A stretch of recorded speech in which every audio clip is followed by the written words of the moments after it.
하늘에 계신 저희들의 아버지, 오늘 이 시간에 저희가 주 앞에 나와서 예배 드릴 때 죽어 있는 자들이 살아나고 평강이 없던 마음속에 하늘의 평강을 채워 주시옵소서. 저희 마음이 주님 앞에 나가서 펼쳐져서 하늘의 생명을 받는 이 시간 될 수 있도록 축복해 주시옵소서. 예수님의 이름으로 간절히 기도드립니다. 아멘.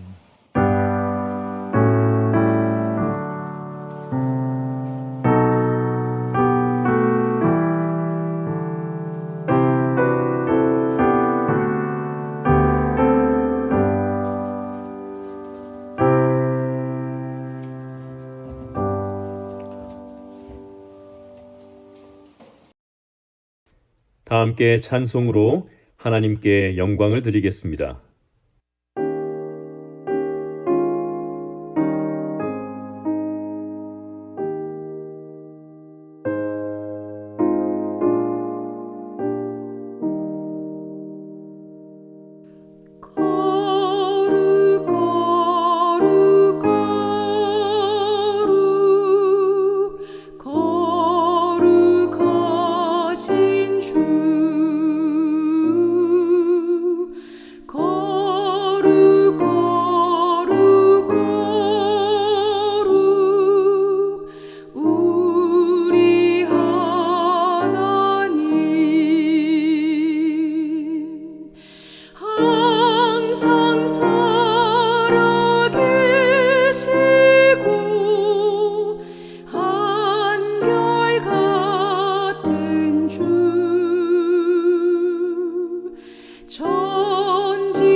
모두 무릎 꿇고 기도드리겠습니다. 하늘에 계신 하나님 아버지, 창조주이시며 구원 되시는 하나님 앞으로 나와 예배드리게 하시니 감사를 드립니다. 이 시간 세상의 걱정 근심 다 내려놓고 저희 영혼이 다시 하늘을 바라볼 수 있도록 성령께서 저희 마음을 새롭게 하여 주시옵소서. 하나님 아버지, 저희들의 유일한 소망은 저희들의 삶 속에서 그리스도의 성품이 드러나고 주께 영광 돌리는 것입니다. 먼저 마음에 고집하는 죄가 없는지 스스로 돌아보며 날마다 제사함 받는 경험을 할 수 있도록 인도하여 주시옵소서. 저희의 모분 되시는 예수께서도 날마다 성령을 의지하여 승리하셨듯이 저희들도 보혜사 성령께서 저희 양심 속에서 말씀하시고 책망하실 때 그 음성에 굴복하며 몸의 행실을 죽이기를 원하오니 도와주시옵소서. 하나님 아버지, 마지막 시대에 살아가고 있는 저희들에게 예언의 말씀을 통해 저희의 갈 길을 밝혀주셔서 감사드립니다. 하늘 가나안으로 가는 길, 여호수아와 같이 흔들리지 않는 견고함과 위험 속에서도 진리를 고수하는 강직함을 저희들에게 허락하여 주셔서 죄를 이길 수 있다는 믿음으로 전진해 나가는 성도들로 만들어 주시옵소서. 이제 목사님께서 권면해 주실 때 하늘에서 내려오는 생명의 말씀으로 저희들의 부족함을 알게 하셔서 저희들을 순종의 길로 인도하여 주시옵소서. 이 모든 말씀 예수님의 이름으로 간절히 기도드립니다. 아멘. 이제 준비된 특별 찬양을 듣겠습니다. 특별 찬양을 들으신 후에 목사님께서 하나님의 말씀을 대언해 주시겠습니다.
오늘은 삼위일체에 대한 내용으로 좀 말씀을 나누려고 합니다.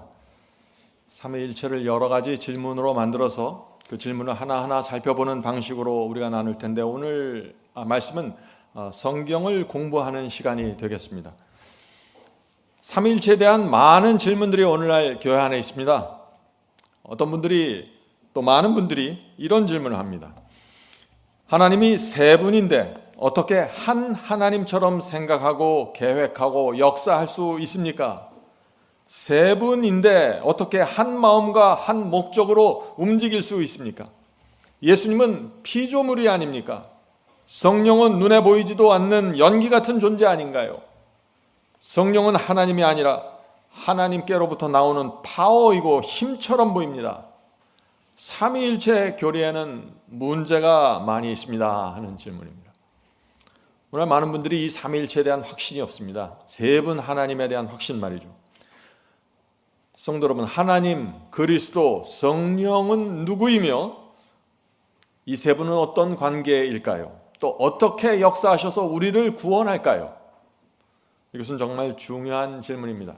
그리스도인이라면은 이런 문제를 반드시 성경에 의거해서 한번 살펴볼 필요가 있는 것입니다. 내가 믿는 분이 누구이며 어떤 분인지 아는 것은 우리 신앙의 기초라고 생각됩니다. 이 세 분 하나님을 정확하게 인식하지 못하면은요, 이 세 분 하나님과의 나와 관계가 맺어지질 않습니다. 자, 그래서 우리 마음속에 이 질문을 가져야 되는 것입니다. 하나님, 성령, 그리스도는 이 세 분은 어떤 관계이십니까? 세 분이 모두 신입니까? 그분들은 우리를 어떻게 구원합니까? 하는 질문입니다. 여러분들은 이 질문에 대한 답을 갖고 있습니까? 오늘 우리가 이 문제를 나눌 때 진리의 영께서 저희와 함께 해주시기를 간절히 바랍니다. 자, 먼저 성경절 보겠습니다. 창세기 2장 24절입니다. 창세기 2장 24절. 이러므로 남자가 부모를 떠나 그 아내와 연합하여 둘이 한 몸을 이룰지로다. 성도 여러분, 성경은 두 사람이 한 몸이 될 수 있다고 말하고 있는 것입니다. 아담과 하와는 결혼을 했습니다. 한 마음으로 연합했습니다. 두 사람은 분명히 분리된 두 개의 인격체지만 하나의 공동체가 된 것입니다. 이것이 삼위일체를 이해하는 데 있어서 중요한 문제입니다. 저희 부부도 30년 동안 함께 살았습니다. 처음에 결혼했을 때는 생각 차이도 많았고 문화도 달랐고 언어도 달랐고 인생관도 달랐습니다. 연애할 때는 많이 비슷하다고 생각했는데 같이 살면서 보니까 많이 달랐어요. 그래서 당황하게 됐습니다. 그런데 저희가 신앙으로 하나의 진리를 붙잡고 30년을 살아오면서 어떤 일이 생겼을까요? 하나가 되기 시작하는 것입니다. 이제 서로 무슨 생각을 하는지 알게 되었습니다. 아내는 내가 왜 이 설교를 하고 무엇을 강조하기 원하는지 알고 있습니다. 내가 살아가는 이유와 목적을 제 아내가 잘 압니다. 이제 우리는 서로의 취미를 알고 좋아하는 것이 무엇이고 싫어하는 것이 무엇인지 압니다. 일일이 말하지 않더라도 서로가 무엇을 하는지 알 수 있는 것입니다. 우리가 자녀 교육할 때도 그 목적과 이유가 우리 서로 같다는 것을 서로 압니다. 그래서 일일이 의논하지 않아도 되는 것입니다. 알기 때문에 말이죠. 성도 여러분, 우리 인간 부부가 이런 상태로 100년을 더 살면 어떻게 될까요? 부부 일심동체가 되지 않을까요? 몸은 둘인데 마음이 하나가 되는 것입니다. 생각과 계획과 모든 것이 하나가 되는 것입니다. 하나님과 그리스도와 성령도 마찬가지라는 것입니다. 세 분은 전지전능한 분이십니다. 우주 이쪽에서 저쪽까지 꿰뚫어 볼 수 있는 엄청난 분들이십니다. 그분들이 이 우주를 만들었고 시작하셨습니다. 이 세 분은요, 얼마나 오래 함께 했을까요? 수억 년이요? 수백억 년 동안 함께 대화하고 함께 교제를 나눈 분들입니다. 세 분이 얼마나 서로에 대해서 알고 친밀할까요? 우리가 상상할 수 없을 정도일 것입니다. 이것이 삼위일체입니다. 세 분 하나님이 하나의 마음과 하나의 목적으로 역사하신다는 것은 전혀 이상한 것이 아닙니다. 100년을 함께 살아도 두 남녀가 하나가 일심동체가 될 수 있는데 수백억 년 동안 함께 하신 이 세 분 하나님이 삼위일체가 되는 것은 이상한 것이 아니죠. 오늘 우리 이 시간에 우주보다 더 크고 위대한 분을 살펴보려고 합니다. 그런데 한 분도 아니고 세 분이에요. 엄청난 규모의 진리입니다. 하나님을 공부하는 시간입니다. 우리가 이 시간에 신발을 벗고 주 앞에 나가지 않으면 하나님이 누군지 보지 못하게 될 것입니다. 인간 세상에 존재하는 분이 아니기 때문에. 어떤 분들은 삼위일체는 성경에 없습니다. 삼위일체라는 단어가 어디 있습니까? 라고 항의하죠. 그렇게 생각하면 성육신이라는 단어도 없습니다. 성도 여러분, 이 삼위일체는 하나님과 그리스도와 성령의 관계와 역할을 표현하기 위해서 만들어진 단어입니다. 이 세상에 있는 어떤 단어도 이 세 분 하나님의 관계를 정확하게 표현할 수 있는 단어는 없습니다. 왜냐하면 이 세 분의 관계가 이 지상에서 찾아볼 수 있는 관계가 아니죠. 그래서 오늘 우리는 편의상 삼위일체라는 이 단어를 사용해서 세 분 하나님을 좀 살펴보려고 하는 것입니다. 자, 첫 번째 질문입니다. 오늘 질문들을 계속 던지면서 살펴보겠습니다. 첫 번째 질문, 하나님은 홀로 존재하는 유일신입니까? 아니면 복수의 하나님이십니까? 하는 질문입니다. 자, 성경은 태초부터, 성경의 제일 첫 번째 페이지부터 하나님을 복수라고 말하고 있습니다. 자, 창세기 1장 1절 2절 보겠습니다. 창세기 1장 1절 2절. 태초에 하나님이, 자, 여기서 이 하나님이라는 단어가 복수입니다. 엘로힘입니다. 하나님이 천지를 창조하시느니라. 자, 이 창세기 1장의 첫 문장부터 하나님이 복수로 나온다 하는 이 점이 중요한 것입니다. 땅이 혼돈하고 공허하며 흑암이 깊음 위에 있고 하나님의 신은 수면에 운행하시니라. 자, 천지를 창조하는데 하나님의 신이 수면에 운행한다고 했어요. 무슨 얘기예요? 지구를 창조할 때 하나님과 성령께서 함께 하셨다는 것입니다. 복수입니다. 사람을 창조할 때도 복수의 하나님이 나옵니다. 복수라는 것은 2명 이상이라는 것이죠. 창세기 1장 26절입니다. 우리의 형상을 따라 우리의 모양대로 우리가 사람을 만들고. 자, 창조부터 계속해서 2 이상의 복수가 나오는 것입니다. 내가 만들었다고 하지 않고 우리가 만들었다고 하는 것입니다. 우리를 닮았다고 하는 것입니다. 아담과 하와가 죄를 범하는 그 장면에서도 복수의 하나님이 나옵니다. 창세기 3장 22절입니다. 창세기 3장 22절.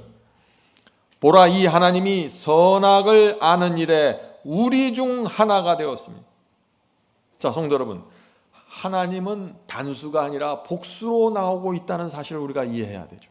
적어도 2분 이상의 하나님께서 존재하시고 함께 세상을 창조하신 것입니다. 에덴 동산에서 그래서 계속해서 2분 이상 복수, 위가 나오는 것입니다. we, our 이런 단어가 계속해서 나오는 것입니다. 자, 우리가 이것을 이해할 필요가 있습니다. 하나님께서는 항상 함께 역사하십니다. 우리 부부가 무엇을 의논할 때 함께 의논하죠? 마찬가지예요. 하나님께서는 항상 함께 역사하십니다. 어떤 일을 독단적으로 혼자 결정하지 않습니다. 하나님은 동쪽으로 가는데 성령은 서쪽으로 가지 않습니다. 항상 함께 움직이십니다. 그러므로 성경에서 어떤 일을 하나님께서 하셨다라는 기록이 나오면 그 일에 반드시 성령과 그리스도와 함께 동의하고 협력하셨다는 사실을 우리가 인정해야 합니다. 삼위일체입니다. 그리스도께서 이 세상에 성육신 하셨다면 그것은 그리스도 혼자 결정해서 이 땅에 내려온 것이 아니라는 것입니다. 나머지 2 하나님이 이미 동의하고 협력하고 함께 움직이셨다는 것입니다. 이것이 삼위일체라는 말씀을 이해하는 데 중요한 포인트입니다. 자, 이사야 6장 8절 보겠습니다. 이사야 6장 8절. 내가 또 주의 목소리를 들은즉 이르시되 내가 누구를 보내며 누가 우리를 위해 갈꼬? 나의 종들이 가야 되는데 누가 가야 되는가? 누가 우리를 위해서, 우리 새 하나님을 위해서 누가 갈 것인가? 여기서도 위가, 어스가 나오는 것입니다. 복수의 하나님이 나오는 것입니다. 성도 여러분, 3분 하나님은 항상 같이 생각하고 함께 결정하고 하나의 공동체로서 역사하시는 것입니다. 우리를 구원할 때도 하나님 혼자 구원하는 것이 아니고 그리스도 혼자 구원하는 것이 아니고 이 3분 하나님이 함께 나를 구원하고 여러분을 구하는 것입니다. 항상 내 주변에 3분 하나님이 관심을 갖고 오신다는 것입니다. 이 사실을 알면 정말 감동이 밀려오지 않습니까? 자, 그래서 성경에 이런 말씀이 나오는 것입니다. 많은 분들이 이런 말씀을 보면 혼돈해요. 신명기 6장 4절입니다. 신명기 6장 4절.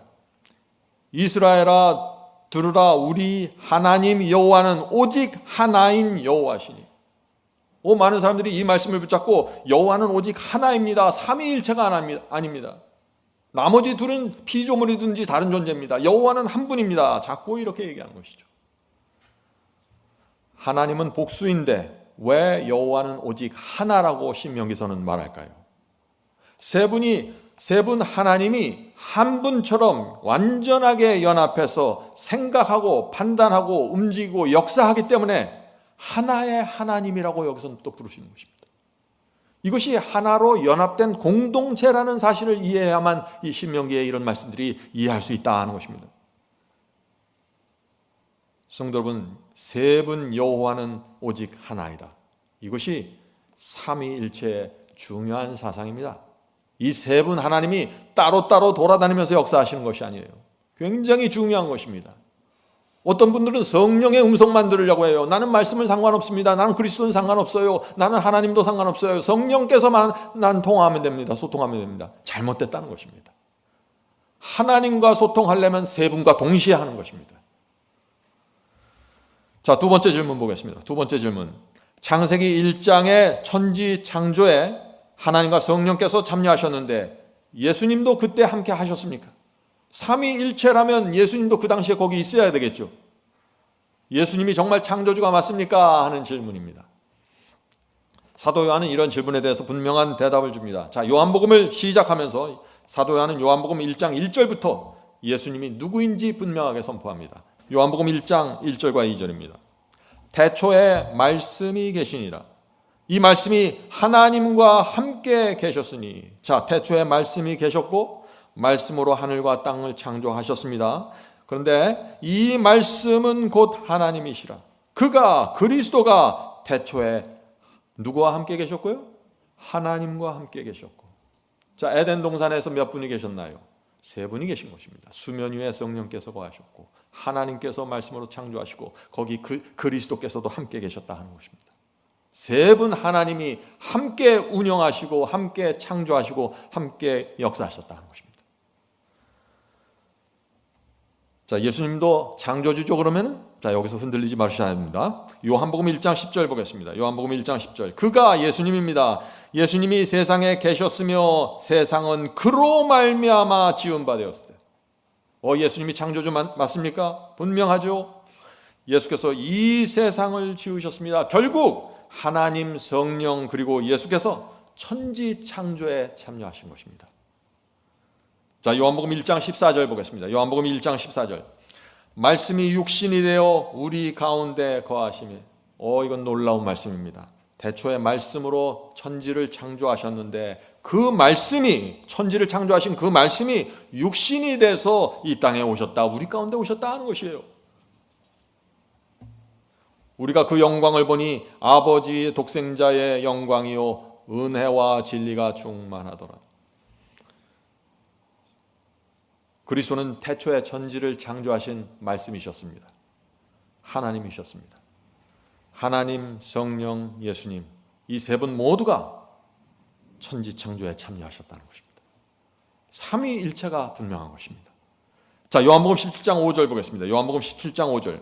아버지요 창세전에 before the world입니다. 세상이 존재하기 전에 내가 아버지와 함께 가졌던 영화로서 지금도 아버지와 함께 나를 영화롭게 하옵소서. 성도 여러분, 그리스도는 세상이 창조되기 전에 존재했던 분이십니다. 피조물이 아닙니다. 그리스도가 피조물이라는 사상을 이제 내려놓으셔야 됩니다. 이 세상이 존재하기 전부터, 까마득한 그 태고 이전부터 그리스도께서 하나님과 함께 영광을 누리던 하나님이셨습니다. 우리가 이것을 생각하면은요, 주님의 은혜와 사랑 앞에 굴복하게 되는 것입니다. 하나님이 우리를 구원하기 위해서 더러운 세상에 오셔서 조롱받고 채찍받으신 것입니다. 아무도 존재하지 않을 때 존재하였던 그리스도께서 사람을 위해서 엄청난 고통을 감수하신 것입니다. 성도 여러분, 십자가의 사랑과 희생이 얼마나 고귀한 것이라는 것을 이해하려면 예수께서 창조주 하나님이라는 사실이 마음에 정확하게 와닿아야 되는 것입니다. 오늘 많은 분들이 예수님을 피조물이라고 생각합니다. 어떤 교파에서는 교파 전체가 예수님을 피조물이라고 믿고 있죠. 그렇게 되면 하나님의 위대한 사랑과 자비와 희생을 보지 못한다는 것입니다. 그렇게 되면 우리 마음이 변화될 수 없는 것입니다. 세 하나님이 동시에 생각하고 동시에 판단하고 같은 뜻과 목적으로 움직이면서 사람을 구원하시고 세 분이 의논해서 합의해서 한 하나님을 내려가서 하나님을 이 땅에 내려보내서 십자가에 못 박기로 결정한 것인데 그저 피조물이 어느 날 나와서 그저 피조물이 피를 흘리고 인간을 구원했다 하는 얘기가 되어버리면 이것은 아무것도 아닌 것이 되어버리는 것입니다. 그렇게 되면은 예수님이 피조물이 되면 우리 마음이 변화되질 않습니다. 하나님의 은혜에 대한 그 빚진 자의 심령을 가질 수 없습니다. 그 하나님 포도나무의 가지로 붙여지는 경험이 무엇인지도 알 수가 없습니다. 창조주 하나님을 믿어야 거룩함으로 들어가게 되는 것입니다. 자, 세 번째 질문입니다. 세 번째 질문.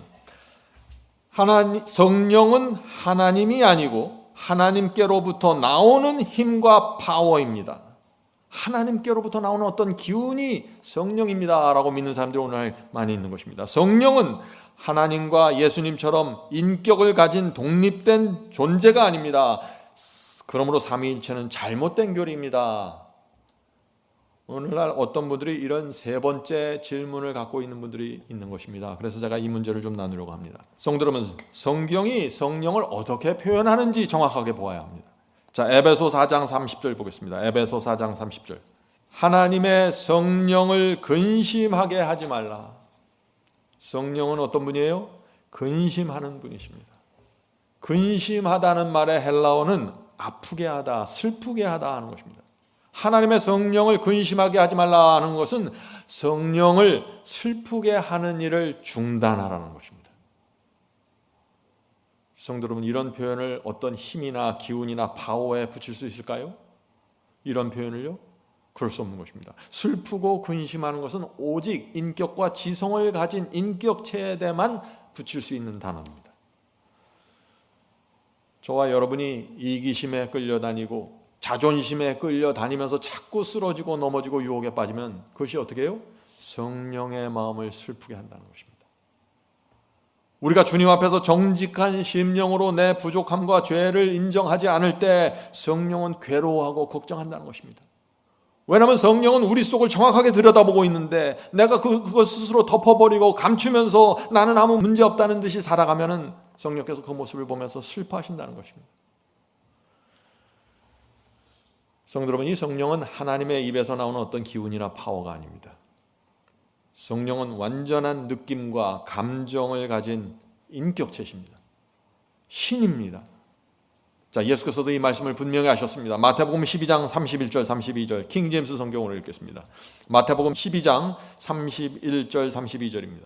그러므로 내가 너희에게 이르노니 사람의 모든 죄와 모욕은 사하심을 얻되 성령을 모욕하는 것은 사하심을 얻지 못하겠고 또 누구든지 말로 인자를 거역하면 사하심을 얻되 누구든지 말로 성령을 거역하면 이 세상과 오는 세상에도 사하심을 얻지 못하리라.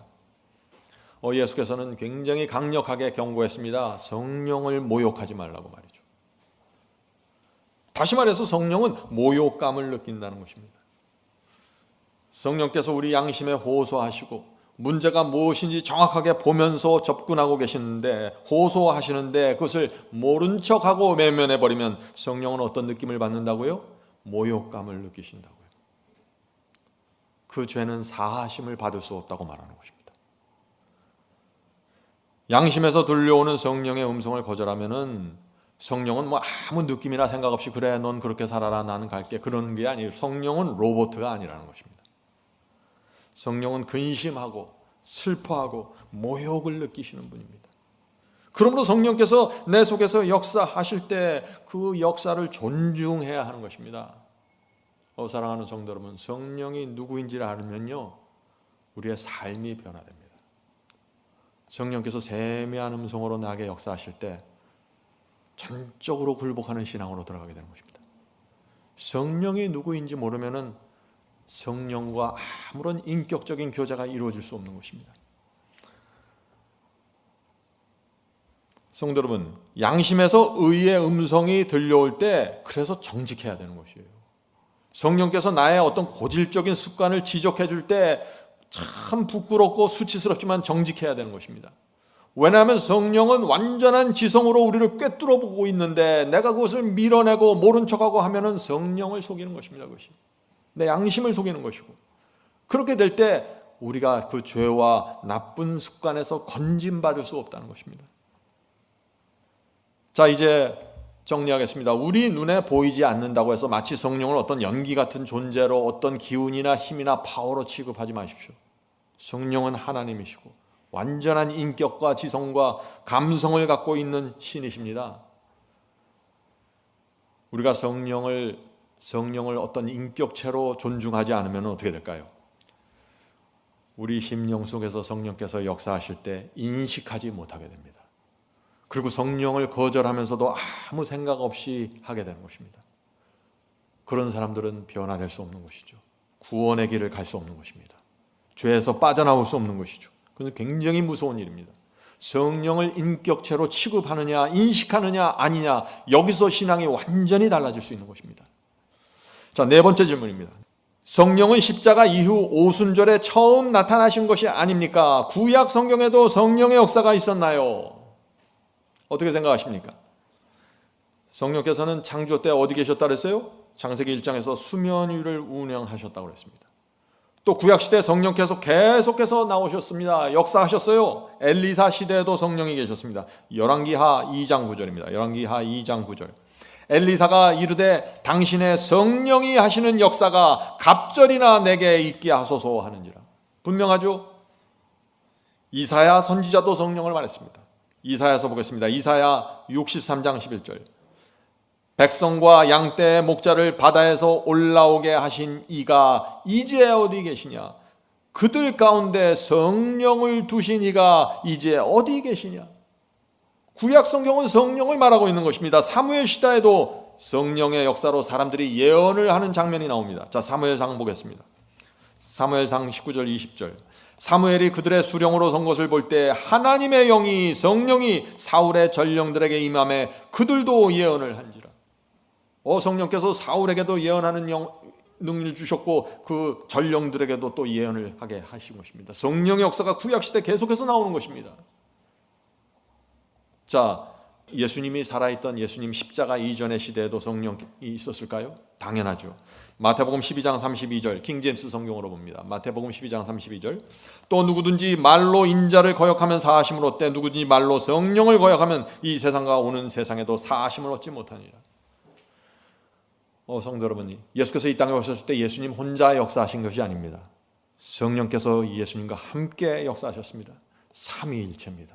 항상 이 세 분은 같은 장소에 한 장면에 나오든지 나오지 않든지 간에 항상 이 세 분 하나님은 함께 역사하시고 함께 움직이십니다. 나사렛 예수가 하나님이라는 사실을 누가 바리새인들의 마음과 유대인들 마음속에 알려주셨을까요? 성령께서 하신 것입니다. 예수께서 설교하셨을 때, 예수께서 이적을 행하실 때 성령께서 각 사람의 마음의 역사에서 이분이 하늘에서 내려온 위대한 분이다, 거룩한 분이다 하는 깊은 인상과 감동을 주신 것입니다. 예수께서 팔복을 전하시고 문둥병자를 고치고 죽은 자를 살렸을 때 성령께서 유대인들의 양심 속에, 바리새인들의 양심 속에 저분은 메시아야, 저분은 하나님의 아들이야 라고 말씀해 주시는 것입니다. 유대인들이, 바리새인들이 그 성령의 음성을 거절했기 때문에 어떻게 됐어요? 수많은 사람들이 멸망당한 것입니다. 성령을 거절해서 멸망당한 것입니다.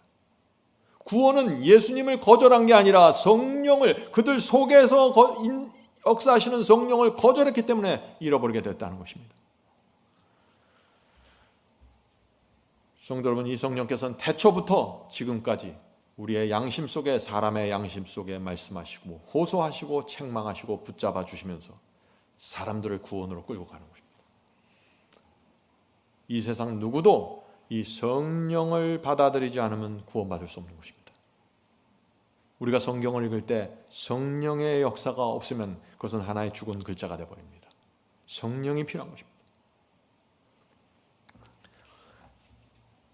다섯 번째 질문입니다. 다섯 번째 질문. 예수께서는 내가 하늘로 가면 보혜사 성령을 너희에게 보낸다고 하셨습니다. 성령께서는 어떻게 우리의 구원을 이루십니까? 보혜사 성령, 예수께서 보내주시겠다고 약속한 이 성령이 어떻게 우리를 구원하냐 하는 그런 질문이죠. 요한복음 16장 7절 8절 보겠습니다. 요한복음 16장 7절 8절. 내가 떠나가지 아니하면 보혜사가 성령이 너희에게로 오지 아니할 것이요 가면 내가 그를 너희에게 보내리니 그가 와서 죄에 대하여 의에 대하여 심판에 대하여 세상을 책망하시리라. 자, 성령께서 몇 가지 일을 하십니까? 세 가지 사역을 하십니다. 성령께서 하시는 세 가지 사역 뭔가요? 죄와 의와 심판에 대해서 책망하신다는 것입니다.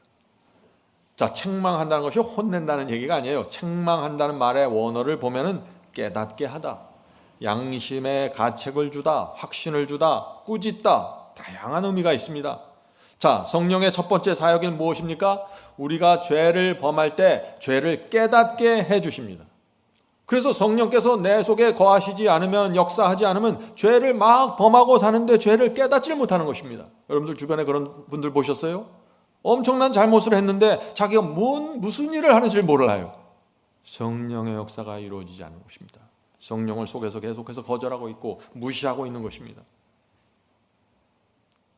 그래서 우리가 아무리 아름답게 포장해서 말을 한다고 할지라도 성령께서는 그 사람의 동기와 마음의 중심과 의도를 아시는 것입니다.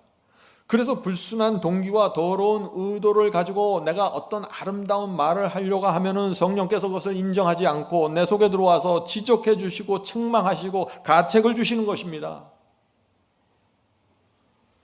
그래서 거듭난 그리스도인은 죄를 의도적으로 고집할 수 없는 이유가 바로 여기 있는 것입니다. 내가 어떤 나쁜 의도와 나쁜 동기로 아무리 멋있는 일을 하려고 할지라도 성령께서 내 양심의 중심을 들여다보고 오시기 때문에, 책망하시기 때문에 내가 그것을 고집할 수 없다는 것입니다. 그래서 이것이 죄에서 건짐받는 것입니다. 성령께 감사해야 됩니다. 성령의 음성이 들려올 때 감사해야 됩니다. 물론 우리는 실수할 수 있습니다. 그런데 악한 동기와 의도를 성령께서 가르쳐 주시는데 그것을 고집할 수는 없다는 것입니다. 성도 여러분, 성령께서 우리를 책망하시는 것이 그래서 그것을 은혜라고 부르는 것입니다. 성령의 은혜라고 부르는 것입니다. 나를 구원하기 위해서 죄를 지적해주고 그 죄를 포기하라고 알려주시는 것, 은혜라는 것입니다. 어떤 분들은 이 말씀을 받으니까 양심이 예민해져서 자꾸 성령께서 나에게 뭐라 그래서 너무 예민해서 살아가기 힘들다. 오해죠. 성령께서 그렇게 책망하시고 와서 알려주지 않으면은 나는 죄가 무엇인지 불의가 무엇인지 아무것도 모르고 살아가고 멸망으로 들어가는 것입니다. 마음의 통증을 내릴 때 그것을 은혜로 받으셔야 한다는 것입니다. 만약 내가 은밀히 죄를 범하고 있는데, 은근히 저 사람을 미워하고 있는데 성령의 책망을 듣지 못하고 양심의 가책을 받지 못하면 어떻게 될까요? 그냥 세속을 마음에 품고 잘못된 감정을 마음에 품고 아무렇지도 않게 살아가는 것입니다. 그것은 굉장히 위험한 것이죠. 자, 성령의 두 번째 사역 무엇입니까? 두 번째 사역, 의가 무엇인지 깨닫게 해주십니다. 의가 무엇인지. 우리의 양심 속에서 성령께서 그래, 그것이 의다, 그 길로 가야 해, 힘을 내라. 성령의 역사입니다. 내가 말씀을 벗어나려고 하면 아니야, 이 길이 의의 길이야, 의로 가, 이렇게 알려주시는 것입니다. 이 길로 가야만 평강을 누릴 수 있어 알려주시는 것입니다. 성령의 역사입니다. 우리 마음속에 책망이 들리고 용기가 오고 소망이 올라올 때 성령께서 내 속에서 역사하시는 것입니다. 그것을 존절한 마음으로 받으셔야 되는 것입니다. 자, 성령의 세 번째 사역, 심판을 경고해 주십니다. 우리가 불순종과 죄를 고집할 때 심판에 대한 두려움을 주십니다. 더 이상 가지 말라고 말이죠. 악한 감정과 악한 마음을 계속해서 품고 있으면 어떻게 될까요? 악으로 가던 길을 바꾸지 않고 고집하면 어떻게 될까요? 성령께서 오셔서 심판으로 책망해 주십니다. 두려움을 주세요, 마음속에. 성령의 은혜입니다. 의학적으로 볼 때 통증을 느끼지 못하는 병이 있다고 합니다. 통증을 느끼지 못하는 병. 그 병에 걸리면 통증 신경이 마비가 되어서 통증을 느끼지 못한다는 것입니다. 통증을 느끼지 못하는 게 어떻게 해요? 뜨거운 난로를 이렇게 붙잡고 있어도 몰라요. 통증이 없기 때문에.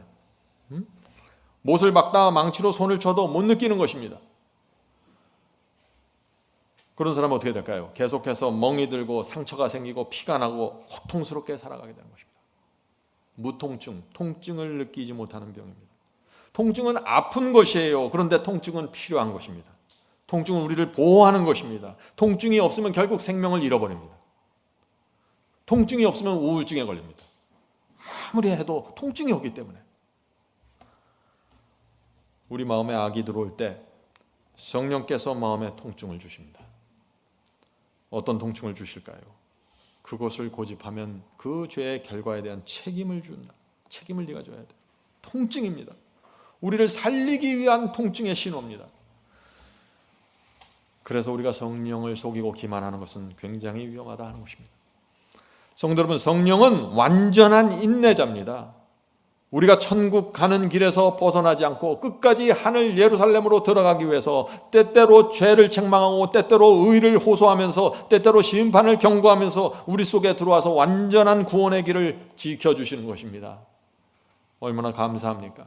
성령이 없다면 우리는 참담한 생활을 살게 되는 것입니다. 성도 여러분, 오늘부터 성령을 믿고 신뢰하십시오. 성령께서 인도하실 때 겸손하게 따라가야 됩니다. 성령은 하나님이십니다. 여섯째 질문입니다. 여섯째 질문. 예수께서는 성령을 또 다른 보혜사라고 하셨습니다.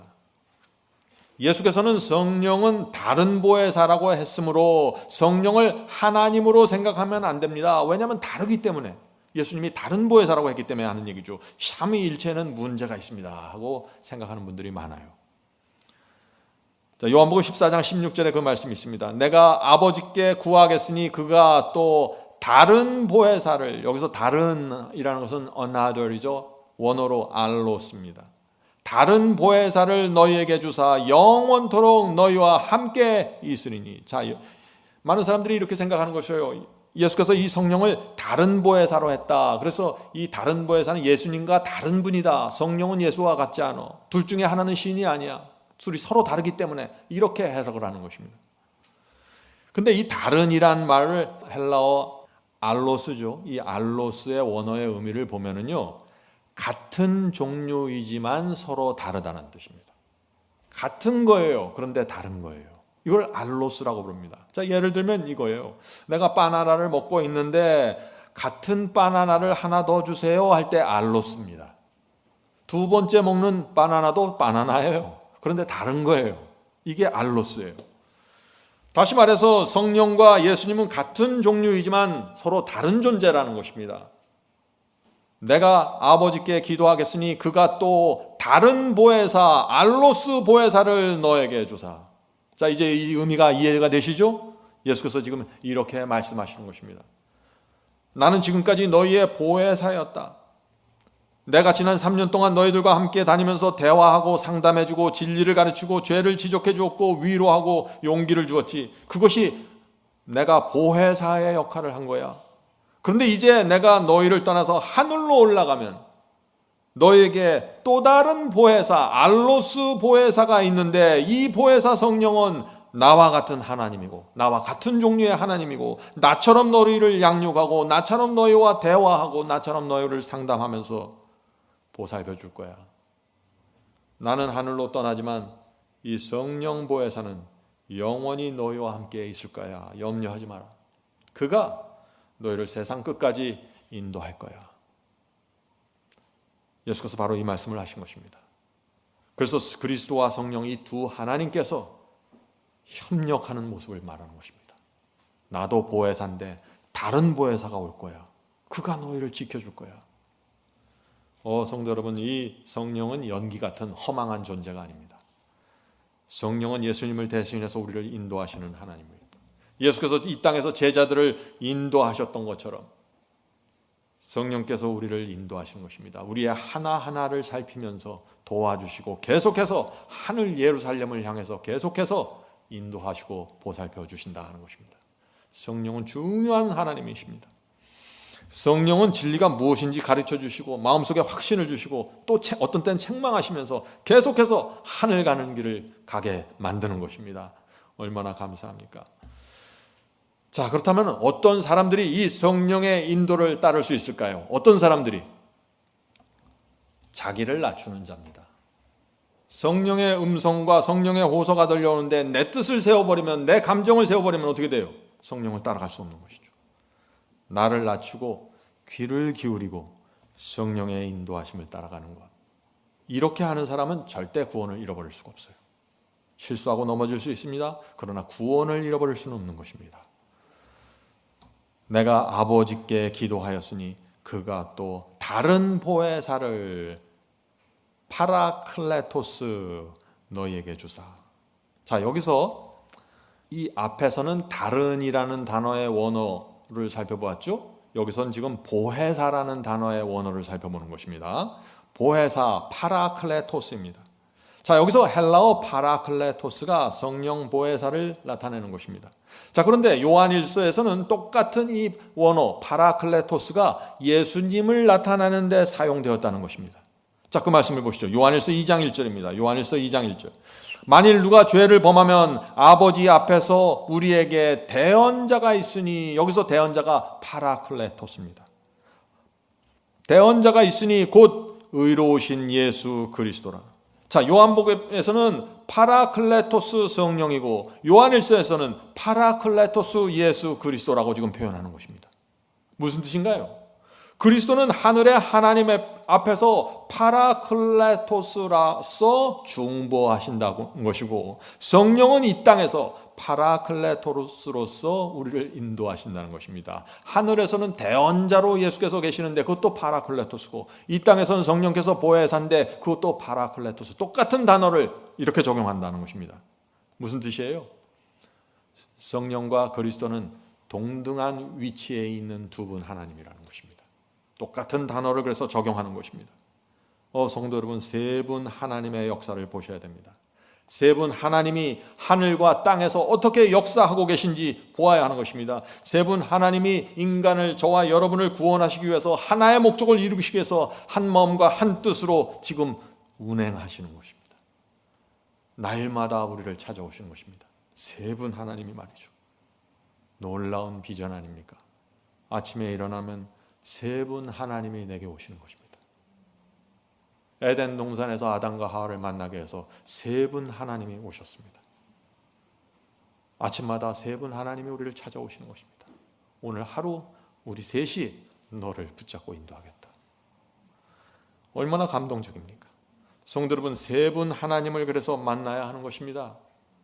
두 분만 만나면 안 됩니다. 한 분만 만나도 안 돼요. 삼위일체를 정확하게 보시고 세 분을 만나야만 우리 마음속에 감동이 생기는 것입니다. 우리를 구원하기 위해서 이 세 분 하나님께서 하늘과 땅을 움직이면서 역사하시는 그 모습을 보고 날마다 나를 찾아오시는 그 모습을 볼 때 우리 마음에 감동과 은혜가 밀려온다 하는 것입니다. 그런데 안타까운 사실은 뭡니까? 오늘 많은 분들이 예수님을 피조물로 생각하고 또 많은 분들이 성령을 하나님으로 보지 않고 어떤 기운이나 힘이나 파워로 생각한다는 것입니다. 그렇게 되면 어떻게 될까요? 세 분 하나님 중 한 분을 오해하고 놓치게 되죠. 인격적인 관계가 끊어져 버립니다. 그렇게 되면 신앙에 문제가 생길까요? 당연히 생기죠. 세 분 하나님의 사랑과 은혜를 깊이 느끼지 못하게 됩니다. 우리의 신앙이 이 세 하나님의 의도에서 벗어나 버립니다. 세 분 하나님의 역사를 다 받지 못하게 돼요. 열심히 신앙을 하는 것 같지만 그 심령이 자꾸 메말라지고 생명과 접촉하지 못하게 되는 것입니다. 예수님은 나는 길이요 생명이라고 했는데 예수님을 피조물로 보면은 이 세 가지를 놓쳐버리는 것입니다. 성도 여러분, 사탄은 우리가 이 세 분 하나님과 모두 접촉하는 것을 아주 싫어합니다. 왜요? 우리가 성령과 그리스도와 하나님을 정확하게 접촉하기 시작하면 우리의 구원이 세워져 버립니다. 세 분 하나님의 보호와 보살핌을 받는 성도들, 사탄은 건드리지 못합니다. 이제 성도 여러분, 삼위일체 하나님을 받으시길 바랍니다. 완전한 진리 속으로 들어가게 되길 간절히 바랍니다. 자, 일곱째 질문입니다. 일곱째 질문. 자, 성령의 역사는 어떻게 이루어집니까? 성령께서 우리의 기도에도 개입하시고 우리의 방언과 은사에도 개입하시고 복음을 전하는 일에도 개입하시나요? 하는 질문입니다. 굉장히 실제적인 질문이죠. 성령께서는 우리의 모든 일에 아주 깊이 개입하시고 단식하십니다. 로마서 8장 26, 27절입니다. 로마서 8장 26, 27. 오직 성령이 말할 수 없는 탄식으로 우리를 위하여 친히 간구하시니라. 자, 성령께서 우리를 위해서 깊이 탄식한다고 했습니다. 이 탄식이라는 단어는 인격체에게만 가능한 거죠. 어떤 기운이나 힘이나 파워에 이 탄식한다는 표현을 쓸 수 없죠. 성령은 인격체입니다. 하나님이십니다. 계속해서 읽겠습니다. 마음을 감찰하는 이가 성령의 생각을 아시나니 이는 성령이 하나님의 뜻대로 성도들을 위하여 간구하심이라. 자, 무슨 뜻인가요? 기도할 때 어떤 때 우리가 진심으로 기도해도 그 기도 내용이 하나님의 뜻과 어긋날 수 있다는 것입니다. 정말 하나님의 뜻대로 살고 싶어서 간절한 마음으로 기도했는데 그 기도 내용이 잘못될 수 있다는 것입니다. 엉뚱한 것을 기도할 수 있다는 것입니다. 하나님의 뜻은 서쪽인데 나는 동쪽을 진지한 마음으로 간절히 소원할 수 있다는 것입니다. 왜요? 진리를 정확하게 알지 못할 때, 하나님의 뜻을 정확하게 분별하지 못할 때 나도 모르게 그런 기도를 한다는 것입니다. 순수한 마음으로 말이죠. 그럴 때 어떻게 해요? 성령께서 하나님 앞에 나아가 안타까운 마음을 가지고 탄식하신다는 것입니다. 어떻게 탄식할까요? 이렇게 합니다. 하나님, 이 사람의 마음은 지금 진실합니다. 제가 압니다. 말씀대로 살려고 하는데 이 사람이 하나님의 뜻을 잘 헤아리지 못해서 빗나간 기도를 드리고 있습니다. 이 사람의 마음은 하나님께 충성하고 영광을 돌리고자 하는 소원으로 가득 차 있습니다. 이 성도의 마음과 의도를 제가 압니다. 하나님 헤아려 주시옵소서. 이것이 성령의 탄식입니다. 그래서 우리의 의도와 마음이 순수하기만 하면은 우리의 기도에 문제가 없습니다. 우리가 알고 있는 진리 안에서 순수한 마음으로 기도하십시오. 그럼 성령께서 중간에서 탄식함으로 하나님께 정확하게 전달해 주신다는 것이죠. 그래서 우리가 순수한 마음으로 기도해도 어떤 때는 응답이 안 되는 것입니다. 내가 빗나간 기도를 드렸기 때문에 말이죠. 성도 여러분, 성령을 아시겠습니까? 성령은 사랑과 배려가 충만하신 하나님이십니다. 자, 성령께서는요, 우리에게 어떤 은사가 필요한지 판단하고 결정해서 주십니다. 자, 그 말씀 보죠. 고린도전서 12장 8절부터 11절입니다. 고린도전서 12장 8절부터 11절. 어떤 이에게는 성령으로 말미암아 지혜의 말씀을, 어떤 이에게는 같은 성령을 따라 지식의 말씀을, 다른 이에게는 같은 성령으로 믿음을, 어떤 이에게는 한 성령으로 병 고치는 은사를. 자, 계속해서 은사가 나오는데 이걸 누가 주는 거예요? 성령께서 주시는 것이에요. 다른 이에게는 각종 방언 말함을, 어떤 이에게는 방언들을 통역함을 주시나니 이 모든 일은 같은 한 성령이 행하사 그 뜻대로, 성령의 뜻대로 각 사람에게 나눠주신 거예요. 성령께서 당신의 뜻대로 은사를 나눠주시는 것입니다. 성령께서 어떤 사람을 볼 때 그 사람의 마음과 중심과 그 사람이 진리를 대하는 자세와 하나님의 말씀을 따라가는 그 신앙을 보면서 이 사람에게는 지금 이런 은사가 필요하겠구나, 성령께서 판단하신다는 것입니다. 오늘날 교회의 문제가 뭐예요? 근데 내가 판단합니다. 주님, 나는 방언이 필요합니다. 나는 병 고치겠습니다. 이거 주세요. 이게 아니라는 것이에요. 판단은 하나님께서 하십니다. 성령께서 하시는 것이에요. 성도 여러분, 이 은사는 인간이 결정하는 것이 아닙니다.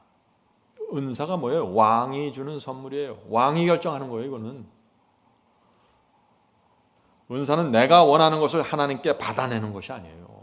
산에 가서 이제 내가 이번 달에 한 일주일 기도해서 이거 받아내야지, 그렇게 해서 산 올라가는 게 아니라는 것입니다. 우리가 성령을 부리는 게 아니라 성령께서 우리를 부리시는 거예요. 성령께서 우리에게 필요한 은사를 주시고 너가 이런 일을 하라, 이런 서역을 하라, 이렇게 섬겨라. 성령께서 우리를 부르시는 거예요. 성령에 대한 또 다른 오해가 있죠. 어떤 분들은 이 성령을 하나님께서 시키시는 대로 하는 심부름꾼으로 생각하는 거예요. 하늘에서 뜻을 정하면 성령께서 밑에서 종처럼 일한다, 이렇게 생각하는 분들이 있어요. 또 아니죠. 성령은 분명히 여기 나오죠. 스스로 판단하고 뜻을 정하셔서 움직이십니다. 성도 여러분, 오해하지 말아야 됩니다. 하나님과 성령과 그리스도 한 마음과 한 뜻으로 역사하는데 어디 안에서 역사하냐면은 성경 말씀 안에서 그 역사가 이루어져요. 굉장히 중요한 개념입니다. 성경 말씀과 충돌하면서 이루어지는 하나님의 역사는 없습니다. 그래서 성경에서 벗어나서 인도하는 성령의 역사도 없어요. 성경 말씀과 항상 나란히 가고 일치하고 조화를 이루는 것입니다. 그래서 여러분이 성경 말씀 안에 있으면 세 분 하나님 안에 거하는 것입니다. 그리스도 안에 거하는 것이 무엇입니까? 자꾸 물어봐요, 사람들이. 말씀 안에 거하세요. 그것이 그리스도 안에 거하는 것입니다. 어떤 분들은 성령을 내가 따라가고 있습니다. 나는 성령의 음성을 듣고 있습니다. 날마다 일어나서 성령께서 내게 깊은 감동을 줍니다. 그런데 말씀과 계속해서 충돌하고 계속해서 불순종해요. 성령 아니에요. 성령은 말씀과 충돌하지 않습니다. 그것은 미혹당한 것입니다. 제가 미혹당했다 그러면 여러분들 깜짝 놀라시겠죠. 그럼 내가 미혹당한 것 같고. 염려하지 마세요. 모든 사람들은 어두운 빛에서부터 시작해서 점점 더 밝은 빛으로 가는 것입니다. 처음 주님을 영접했을 때 완전한 빛을 받고 나오는 사람은 단 한 사람도 없어요. 다 어둠 속에 있지만, 다 부분적인 진리를 갖고 어려움 속에 있지만, 하나님께서 주시는 빛을 볼 때마다, 빛이 점점 밝을 때마다 따라오는 자들, 그들이 의인이고 그들이 의인입니다. 여러분들이 과거에 잘못된 성령을 이해했을지라도 이제 여러분이 진리를 받고 나오면 되는 것입니다. 과거는 하나님께서 책임을 묻지 않으십니다. 왜? 모르고 했던 거기 때문에. 자, 성도 여러분, 하나님과 예수님과 성령과 말씀은 하나입니다. 이거 잊지 마세요. 이 진리가 마음에 분명하게 세워지면 더 이상 마귀의 미혹에서 벗어나게 되는 것입니다. 사탄이 아무리 여러분을 미혹한다고 할지라도 세 분 하나님과 말씀을 함께 붙잡고 있으면 안전합니다. 말씀 따로 성령 따로가 아니에요. 삼위일체입니다. 이 삼위일체가 말씀을 놓고서 우리를 역사하시는 거고 우리를 구원하는 것입니다. 성령께서는 놀라운 일을 하십니다. 사람을 부르시고 마음에 확신을 주시고 감동을 주셔서 이 사람을 저리로 이 사람을 이리로 파송하십니다. 성령께서 하십니다. 사도행전 13장 2절 4절입니다. 사도행전 13장 2절 4절. 성령이 가라사대 내가 불러 시키는 일을 위하여 바나바와 바울을 따로 세우라. 여기 표현이 분명하죠. 성령께서 누구를 불러 세운다고 했어요. 이에 금식하며 기도하며 두 사람에게 안수하여 보내니라. 두 사람이 성령의 보내심을 받아 실루기아에 내려가 거기서 배를 타고 구브로에 가서. 자, 성도 여러분, 이 성령께서 역사하시는 모습이 보이시나요? 성령은 사람들의 마음에 호소하시고 그 사람의 마음에 확신을 주시고 부담을 주십니다. 그리고 도움이 필요되는 파송주로 떠날 수 있는 희생의 마음을 허락해 주십니다. 성령께서 마음을 붙잡고 역사해 가시는 장면입니다. 성령은 우리 양심으로 인식할 수 있는 언어를 구사합니다. 성령께서 말씀하시면 우리 양심이 그 의미를 알아듣는 것이에요. 그래서 우리가 성령께서 인도하시는 삶을 살 수 있는 것입니다. 이것이 교제예요. 성도 여러분, 성령께서 그래서 조용히 말씀하실 때 조용히 납작하게 엎드려서 귀를 기울여야 하는 것입니다. 그래야만 성령께서 우리 마음을 움직이시고 감동을 주시고 확신을 주시고 부담을 주셔서 우리의 삶을 이동시켜가는 것입니다. 제가 미국에서 한국에 올 때 성령께서 제 마음에 부담을 주셨습니다. 불안하고 두려웠습니다. 근데 성령께서 이것은 하나님의 섭리라는 확신을 주셨어요. 이 한국이라는 선교지로 오는데 어려운 장애물들이 그때 제 삶 속에 많이 있었습니다. 주변에서 걱정하는 사람들이 있었고 또 자녀들과 헤어지는 것도 쉽지가 않았습니다. 성령께서 제 마음과 발걸음을 재촉하셨고 인도하셨습니다. 성령께서 이런 일들을 하신다는 거죠. 사람들에게 직접. 성도 여러분, 성령을 그런데 기운이나 힘으로 알면은요, 성령과의 이런 교제들이 끊어져 나갑니다. 아주 허망한 신앙을 하게 되는 것입니다. 우리는 온 마음을 다해서 성령을 의지하고 날마다 성령께 바짝 다가가서 기도하고 무릎 꿇어야 되는 것입니다. 성령께서 알려주실 때 따라가는 것이죠. 이것이 구원받는 성도의 모습입니다. 자, 여덟째 질문입니다. 여덟째 질문. 하나님과 예수님과 성령은 세상 끝까지 우리와 함께 하십니까? 이 땅에서는 성령만 역사하는 것이 아닌가요? 하나님과 예수님은 하늘에 계시고 이 땅에서는 성령만 지금 돌아다니면서 역사하시는 것이 아닙니까? 라고 말하는 것이죠. 삼위일체를 모르면 이런 질문이 자꾸 나와요. 마태복음 28장 19절 20절 보겠습니다. 마태복음 28장 19절 20절. 너희는 가서 모든 족속으로 제자를 삼고 아버지와 아들과 성령의 이름으로 침례를 주고. 삼위일체죠. 아버지와 아들과 성령의 이름으로 침례를 주고 내가 너에게 분부한 모든 것을 가르쳐 지키게 하라. 내가 세상 끝날까지 너희와 함께 있으리라. 자, 이 말씀에서도 하나님과 그리스도와 성령이 세 분이 나란히 나옵니다. 예수께서는 이 세 분 하나님께서 역사하신다는 사실을 분명하게 선포하셨죠. 이 삼위일체의 역사입니다. 자, 근데 이 성경절에 보면은 예수께서 말씀하셨죠. 하늘 아버지와 아들과 성령의 이름으로 침례를 베풀라라고 했습니다. 자, 이 말씀이 무슨 뜻입니까? 침례를 베푸는데 세 분 하나님의 이름으로 베풀라는 것입니다. 무슨 얘기예요? 세 분 하나님을 창조주 여호와 하나님으로 믿는 자들이 침례받을 수 있는 거예요. 세 분 하나님의 이름으로 또 침례를 주라고 그랬죠. 그건 뭐예요? 하나님과 그리스도와 성령의 이름이 새겨져 있는 말씀을 받아야 된다는 것입니다. 그 말씀을 받아야 침례로 들어갈 수 있다는 것입니다. 왜냐하면 이 세 분 하나님은 말씀과 분리될 수 없는 분이에요.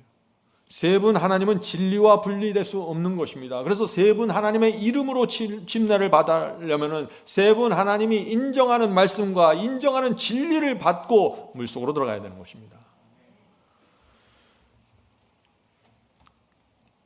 성도 여러분, 다시 말씀드립니다. 이 세 분 하나님은 진리와 분리될 수 없습니다.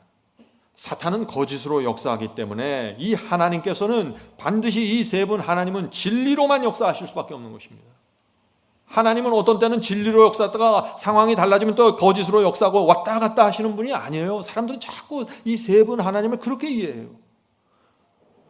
과거에 여러분들이 잘못된 미혹을 당했으면 그것은 성령의 역사가 아니었어요. 어둠 속에 있었기 때문에 미혹당한 거예요. 그런데 그런 사람들을 구원하기 위해서 하나님께서는 진리를 주시는 것입니다. 그래서 그것을 붙잡고 나옴으로써 세 분 하나님의 역사 속으로 완전하게 들어오는 것입니다. 전혀 이상한 것이 없습니다. 이 세상에 태어나는 모든 성도들은 그런 경험을 통해서 세 분 하나님 앞에, 진리 앞에 정확하게 나가게 되는 것입니다. 저도 마찬가지고요. 성경에는 이 삼위일체가 분명합니다. 성경에 특별한 장면이 있는데요. 이 세 분 하나님이 한 자리에 모두 모인 장면이 나옵니다. 특별한 장면이죠. 그 장면이 어딜까요? 마태복음 3장 16절입니다. 마태복음 3장 16절 17절. 예수께서 침례받는 장면이죠. 예수께서 침례를 받으시고 곧 물에서 올라오실새 하늘이 열리고 하나님의 성령이 비둘기같이 내려 자기 위에 임하신 것을 보시더니 하늘로서 소리가 있어 말씀하시되 이는 내 사랑하는 아들이요 내 기뻐하는 자라 하시니라. 자, 이 장면에 세 분 하나님의 모습을 볼 수 있죠. 지구를 구원하는 세 분 하나님께서 지금 한 자리에 모이셨습니다. 예수께서는 어디 계세요? 그리스도께서는 요단 강물 안에 들어가 계셨고 하나님께서는 하늘에서 이는 내 사랑하는 아들이라 하는 목소리를 보내주셨고 성령은 예수님의 머리 위에 비둘기같이 임했다 그랬습니다. 세 분이 다 독립된 위치에서 한 자리에 모여 있는 것입니다. 하나의 목적을 이루기 위해서 말이죠. 삼위일체입니다.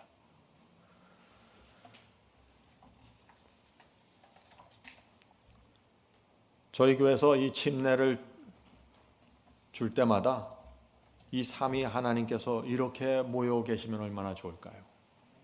은혜가 충만한 그런 침례가 될 것입니다. 자, 고린도후서 13장 13절에도 이 삼위 하나님이 등장합니다. 고린도후서 13장 13절.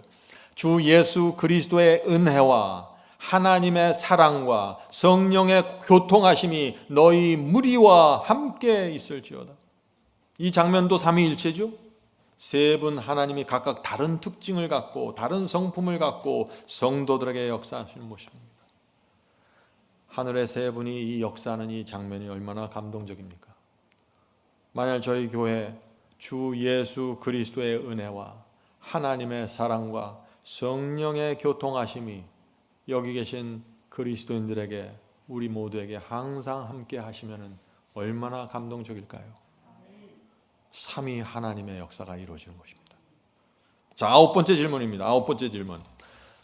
시편에서, 자, 이 질문은 중요하죠? 아홉 번째 질문. 시편에서 하나님께서 그리스도를 낳았다고 했고 히브리서에서도 내가 너를 낳았다고 했습니다. 예수님은 하나님이 아닙니다. 예수님은 피조물입니다. 왜요? 낳았다고 했으니까. 하나님의 아들이라고 했고 낳았다고 했으니까. 오늘날 기독교 안에 그리스도를 피조물로 보는 교파가 있죠. 이 성경절에 굉장히 강조점이 있는 것입니다. 근데 예수님이 한번 상식적으로 생각해 보시죠. 예수님이 피조물이라고 하면 어떤 문제가 생깁니까? 하나님께서 하늘에 평안하게 앉아주시고 피조물을 하나 만들어서 이 땅에 내려보내신 것이에요. 그리고 그 피조물을 통해서 사람들을 구원하시고 죄를 해결하신 것입니다. 여기에 어떤 사랑이 느껴지시나요? 우주 전쟁은 하늘에서 일어난 전쟁이에요. 하나님과 사탄 사이에 일어난 전쟁입니다. 피조물이 이 땅에 내려와서 고통당하면서 이 문제를 고칠 수 있는 그런 전쟁이 아니에요. 일개 피조물이 십자가에 달려서 온 인류의 죄의 문제를 해결하고 구원했다는 그 복음, 그런 복음에 무슨 파워가 있겠습니까? 그런 복음으로는 죄인의 마음을 회개할 수 없습니다. 하나님이 죽었다 그래야 사람들이 감동을 하는 것입니다. 하나님의 죽음 아니면은 복음이 될 수가 없는 것입니다. 피조물이 피를 흘리고 죽었기 때문에 피조물이 용서받게 됐다는 복음, 그런 복음은요, 하나님의 희생과 사랑을 아주 그냥 헐값에 팔아넘기는 복음이 될 수밖에 없다는 것입니다. 피조물이 피조물을 구원했다는 이야기, 참 허망한 이야기입니다. 그런 복음에는 능력이 없고 영혼을 죄로부터 건질 수 없는 그 거짓 복음이다 하는 것입니다. 자, 그리스도를 피조물이라고 주장하는 분들이 주장하는 성경절 하나 더 보겠습니다. 이것입니다. 시편 2장 7절입니다. 시편 2장 7절. 내가 영을 전하노라. 여호와께서 내게 이르시되 너는 내 아들이라. 오늘 내가 너를 낳았도다. 분명하죠. 내가 너를 낳았어. 너는 내 아들이고 내가 너를 낳았어. 그러니까 피조물이 아닙니까? 예수는 피조물이 아닙니까? 하고 이제 주장하는 것입니다. 성도 여러분, 근데 이 말씀은요, 그리스도에 대한 예언입니다. 너는 내 아들이라. 오늘날 내가 너를 낳았다 하는 이 예언이 무슨 뜻일까요? 사도행전에서 이 말씀의 의미를 정확하게 풀어놓습니다. 자, 사도행전 보겠습니다. 사도행전 13장 30절부터 33절입니다. 사도행전 13장 30절부터 33절. 하나님이 죽은 자 가운데서 저를 그리스도를 살리신지라. 갈릴리로부터 예루살렘에 함께 올라간 사람들에게 여러 날 보이셨으니. 자, 하나님이 그리스도를 무덤에서 부활시키고 살리셨어요. 그런 다음에 예루살렘 안에 들어가게 해서 여러 사람들 앞에 여러 날 동안 보여주셨습니다. 주님의 부활의 증거를 백성들 앞에 보여주신 것이죠. 자, 계속해서 읽겠습니다. 저희가 이제 백성 앞에 그의 증인이라. 우리도 조상들에게 주신 약속을 너희에게 전파하노니. 자, 약속을 전파한다는데 여기 약속이 무슨 약속이에요? 시편에서 약속하신 하나님께서 너를 낳겠다 하는 그 약속입니다. 하나님께서 그리스도를 부활시킨다는 약속입니다. 그 약속을 유대인 조상들에게 주었고 지금 여기서 이루어졌다 하는 것입니다. 자, 그럼 그 약속이 무엇인가? 계속해서 읽겠습니다.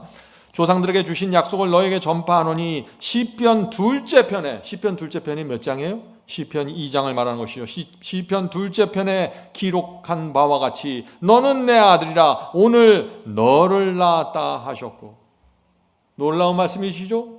시편 2장에서 내가 너를 낳았다 하고 간 그 예언이 결국은 무슨 뜻이에요? 하나님께서 주님을 부활시켜 주시겠다는 약속이에요. 시편 2장 7절에 내가 너를 낳았다 하는 이 말씀은 하나님께서 예수님을 창조했다, 예수님을 피조물로 창조했다는 의미가 아니라 하나님께서 예수를 무덤에서 부활시켜서 예루살렘에 보내서 여러 사람들 앞에서 보여서 부활의 증거를 만들어주겠다 하는 그 약속이 성취라는 것입니다. 내가 너를 낳았다 해요. 성도 여러분, 이 성경을 연구할 때 조심해야 될 것이 있어요. 그래서 무엇입니까? 이 성경은 히브리인의 사상과 문화 속에서 기록되었다는 것이에요. 한국 사람이 낳았다는 말과 히브리 사람들이 낳았다는 말이 다를 수가 있다는 것입니다. 히브리인의 사상으로 기록되었고 더군다나 2000년 전에 기록되었어요. 그런데 많은 사람들이 이 말씀을 그냥 쉽게 덜썩 가져갖고 현대인의 사고방식으로 한국식으로 해석해버리는 것입니다. 여기서 많은 문제들이 생겨요. 성경을 그렇게 읽으면요, 어떤 때는 큰 문제에 빠집니다. 성도 여러분, 그리스도는 하늘에서 하나님이셨어요. 그런데 예언의 때가 차면서 하나님께서 성령을 통해서 그리스도를 인간 여인의 태 속에서 잉태케 하신 것입니다. 자, 그 말씀을 한번 읽어보죠. 그 말씀 히브리서 1장 5절입니다. 하나님께서 어느 때 천사 중 누구에게 네가 내 아들이라. 오늘날 내가 너를 낳았다 하셨으며 또다시 나는 그에게 아버지가 되고 그는 내게 아들이 되리라 하셨느뇨.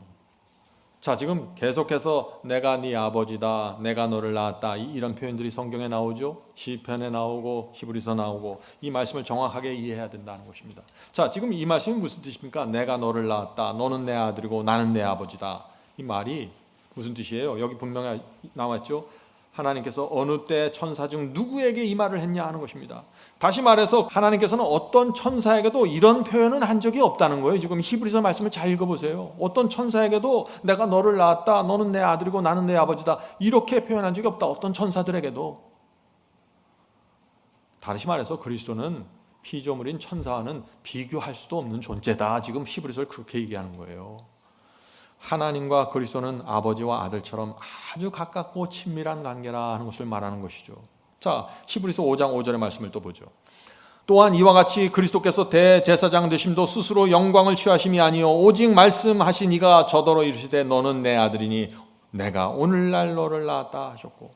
자, 히브리서의 시편에 자꾸 내가 너를 낳았다 하는 말씀이 나오니까 사람들이 예수님은 피조물이구나 라고 착각할 만하죠. 그런데 그렇게 착각하면 안 된다는 것입니다. 오해라는 것이에요. 왜요? 이거하고 반대되는 말씀들이 너무나 많아요. 자, 보세요. 이사야 9장 6절 보겠습니다. 이사야 9장 6절. 이는 한 아기가 우리에게 낳고 한 아들을 우리에게 주신 바 되었는데, 지금 뭐예요? 하나님께서 한 아들, 한 아기를 주셨다는 것이죠. 예수님을 말하는 것입니다. 예수님이 누구인가 이사야서가 설명합니다. 그의 어깨에는 정사를 메었고 그의 이름은 기묘자라 모사라 전능하신 하나님이라. 예수님 누구라고요? 그 한 아들이 누구라고요? 전능하신 하나님이라. 영존하는 아버지라. 기가 막히죠? 이사야는 그리스도를 영존하는 아버지라고 지금 부르고 있어요. 영존하는 아버지라 평강의 왕이라 할 것임이라. 놀라운 말씀입니다. 성도 여러분, 주님이 누구십니까? 전능하신 하나님, 영존하시는 아버지. 주님을 하나님의 아들이라고 불렀는데, 내가 너를 낳았다고 했는데, 다른 쪽에선 주님은 전능하신 하나님이고 영존하시는 아버지라고 지금 하고 있는 것입니다. 그래서 사람들이 혼돈하는 것이에요. 왜 이런 문제가 생길까요? 이것을 많은 사람들이 인간 가족으로 생각해서 그래요. 하나님은 아버지고 그리스도는 아들이구나, 그러니까 나랑 내 자식하고 이런 관계구나, 이렇게만 단순하게 생각해버려요. 이걸 이해하셔야 돼요. 하나님과 그리스도와 이 성령의 삼위의 관계는요, 이 세상에 존재하지 않는 관계예요. 이런 관계는 없어요. 그래서 세 분 모두 하나님이시고, 세 분 모두 동등하시고, 세 분 모두 전능하시고, 세 분 모두 영존하시고, 세 분 모두 아버지가 되는 거예요. 세상에 이런 관계가 어디 있어요? 그런데 성경은 그렇게 부른다는 것입니다. 나머지 몇 가지 질문들이 있는데 이것은 다음 시간에 계속해서 이어가도록 하겠습니다. 자, 오늘 말씀을 마치겠습니다. 전쟁이 생기면은요, 그 전쟁에 승리하기 위해서 어떻게 합니까? 육해 공군이 모두 달려가서 전쟁을 합니다. 하늘과 땅과 바다에서 치열한 전쟁을 벌입니다. 성도 여러분, 지금 사탄과 세 분 하나님 사이에 치열한 전쟁이 벌어졌습니다. 하늘과 땅과 바다에서 전쟁이 일어나는 것입니다. 우리의 삶 속에서 날마다 치열한 전쟁이 벌어지는 것입니다. 그 전쟁 속에서 하나님의 아들 그리스도께서 십자가에 매달려 죽으셨어요. 이것은 일개 피조물이 죽은 것이 아닙니다. 하나님의 아들이 온갖 고통을 당하고 죽은 것입니다. 이런 죽음을 내놓고 그리스도의 죽음을 통해서 이 삼위 하나님께서, 세 분 하나님께서 우리의 성품과 우리의 사랑과 우리의 희생이 무엇인지 보여주시는 것이에요. 그리고 세 분 하나님이 날마다 우리에게 오서 우리의 마음을 붙잡고 우리를 믿고 따라오라고 하시는 것입니다. 그리고 말씀을 보여주시는 것입니다. 너희들이 내가 너에게 준 이 성경 말씀대로 믿고 따라오면은 너희는 우리가 인도하는 대로 끝까지 갈 수 있어. 그러면서 성령께서 날마다 우리 마음 문을 두드리시는 것입니다. 문을 열어달라고 말이죠. 이것이 하나님과 사탄의 새 하나님의 전쟁입니다. 성도 여러분, 이제 곧 그리스도께서 오십니다. 예수께서 오실 때 예수님 혼자 이 땅에 오실까요? 아니죠. 삼위일체 세 분 하나님이 지구로 내려오십니다. 요한계시록에 그 말씀이 있죠. 천천만만의 천사를 끌고 오십니다. 그날 우주 전쟁이 끝나게 되는 것입니다. 그날 슬픔과 고통이 사라지고 그날 우리의 몸이 공중으로 뜨게 될 것입니다. 세 분 하나님이 우리를 뜨게 하는 것입니다. 하늘 예루살렘 향해 영원한 우주 여행을 하게 될 것입니다. 우리가 그날 실제적인 감격으로 떨게 될 것입니다. 부디 그날까지 이 세 분 하나님의 인도하심을 따라가게 되길 간절히 바랍니다. 하늘에 계신 저희들의 아버지, 이제부터 저희 마음속에 세 분 하나님을 모실 수 있도록 도와주시옵소서. 하나님의 사랑과 그리스도의 은혜와 성령의 교제가 항상 저희 속에서 이루어질 수 있도록 도와주시옵소서. 날마다 아침마다 세 분 하나님이 저희를 찾아오신다는 사실을 잊지 않도록 하여 주시고 세 분 하나님의 보호와 천천만만 천사들의 인도 속에 저희가 하늘 가는 도성을 향해 가고 있다는 사실 기억하게 도와주시옵소서. 하늘에 계신 아버지, 어떻게 이런 위대한 보호와 권능 속에서 저희가 구원을 잃어버릴 수 있겠습니까? 그럴 수 없습니다. 주여, 이제부터 세 분 하나님을 모시고 마음을 바치고 살 수 있도록 날마다 성령께 굴복하도록 도와주시옵소서. 성령의 특별한 인도하심이 필요합니다. 오늘 이 시간에 각 개인에게 역사해 주셔서 저희의 순결한 마음을 체크해 주시고 저희의 동기와 의도를 확인시켜 주시옵소서. 저희가 가고자 하는 길이 어떤 길인지 저희 마음속에 알려주시고 부담을 주시고 확신을 주셔서 저희가 결정할 수 있도록 도와주시옵소서.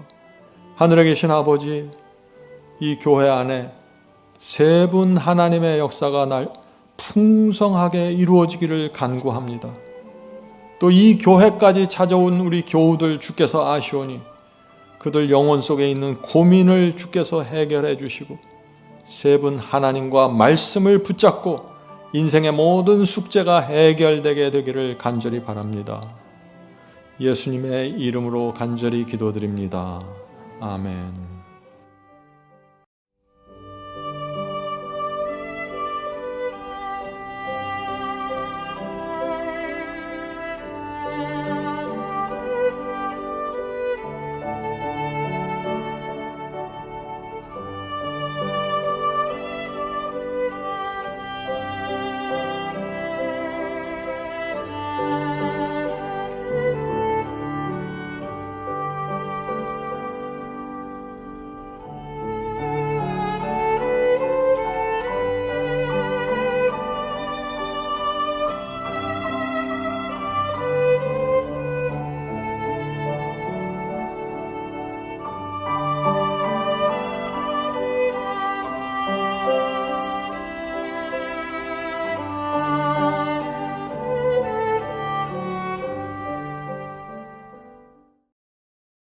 오래전부터 많은 사람들이 적그리스도에 대해서 깊은 관심을 나타내 왔습니다. 그리스도인들뿐만 아니라 일반 세상 사람들도 적그리스도가 누구인가에 대한 관심이 큽니다. 이 네이버의 검색창에서요, 누가 적그리스도입니까? 라는 질문을 치면은요, 다음과 같은 5가지 답변이 줄을 이루고 있습니다. 모슬렘, 공산주의, 컴퓨터, 안티오쿠스 에피파네스, 그리고 적그리스도의 대상으로 또 지목되고 있는 인물이 있는데 그것은 이태리 로마에 있는 교황입니다. 자, 네이버에 이렇게 5가지 답변이 나오는데 이 중에 어느 것이 성경이 말하는 적그리스도일까요? 성도 여러분 모두를 바이블 칼리지에 초청합니다.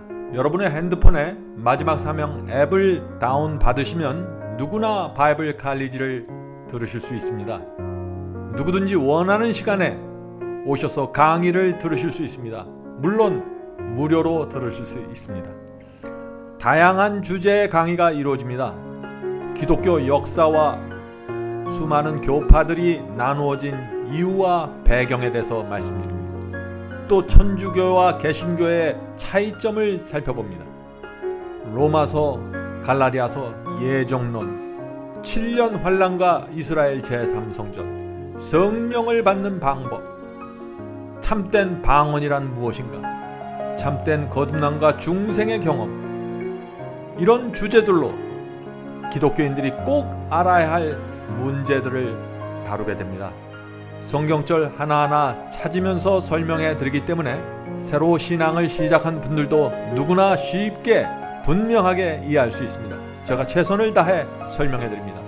이번 기회에 여러분의 신앙을 말씀의 반석 위에 세우게 되길 제가 간절히 바랍니다. 그럼 바이블 칼리지에서 여러분을 찾아뵙겠습니다. 감사합니다. 성도 여러분, 마지막 사명에서는 아침 예배 채널을 별도로 운영하고 있습니다. 아침 예배 채널에서는 매일 새벽 6시에 예배가 올려지고 특별히 아침 9시에 생방송 예배가 진행됩니다. 원하시는 분들은 아침 예배 채널을 별도로 구독 신청하시고 저희와 함께 생방송으로 예배 드릴 수 있습니다. 아침마다 하나님의 말씀으로 저희가 주 앞에 남아 예배 드리는 신앙으로 함께 나가게 되길 간절히 바랍니다. 감사합니다.